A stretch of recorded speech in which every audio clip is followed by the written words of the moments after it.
Hello and welcome back again to Island Mama. Don't forget to subscribe, follow me, so click that notification button and send me a thumbs up. Thank you again for watching my videos and I hope you do like it. In Trinidad, our culture is Spanish, French, English. We're like filled with a fusion of various cultures, even a Chinese culture. We have it incorporated into our food, into our menu daily. So you know what? Let's do this. Today we are going to do lamb. I'm going to bake it, and as we say in Trinidad, gyro, but it is Euro. We're going to season it with this. We're going to season it with fish sauce. And this Asian twist, I'm going to also put squash in it. I'm going to season it with garlic and ginger. You know, these flavors. This is what lamb needs. A lot of garlic. And I'll show you a little something that we do when we're baking it. We're also going to use rosemary. So, rosemary and lamb, it pairs very well, you know. Let's get started and I'll show you little tips and tricks. We want it to be nice and melting away, so we're going to put it on slow heat in the oven. And let's go.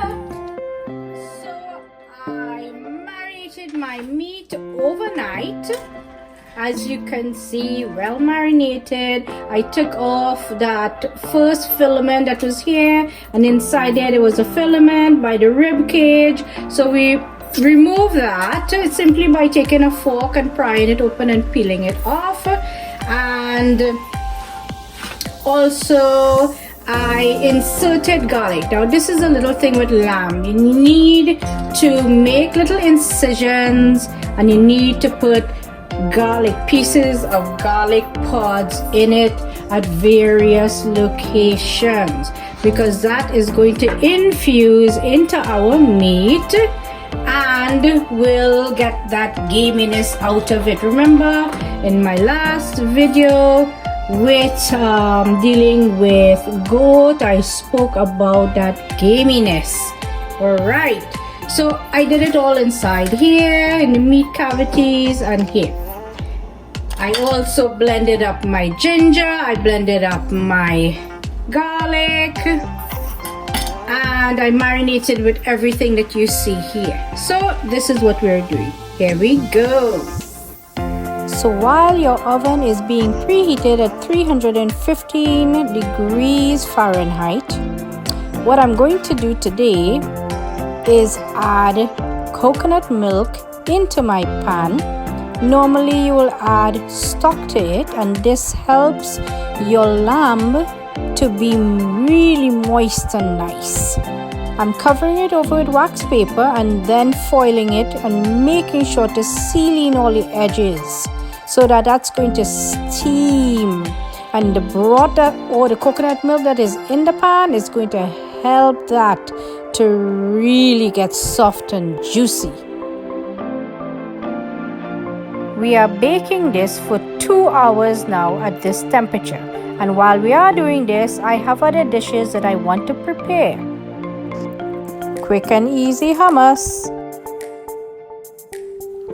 And after 2 hours in the oven, we are going to remove our foil and see what is the texture of our lamb. It seems to be going well. Now, because it is milk that went into the oven and not broth, you would find curdling. That is pretty okay, so don't even bother with it. Cut your squash or pumpkins that you have, carrots even, and let's put it in. Cover back our dish and put it back in the oven again for 1 more hour for that squash to cook.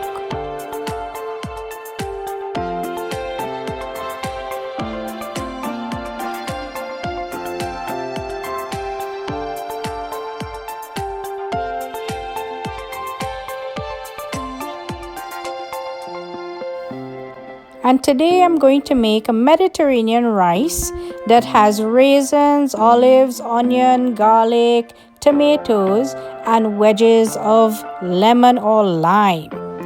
This infusion of sweet and salty pairs very nicely with our lamb. And this is a very simple dish to make. Make sure as well that you pre-soak your rice for 20 minutes before, and this helps the cooking process to be shorter.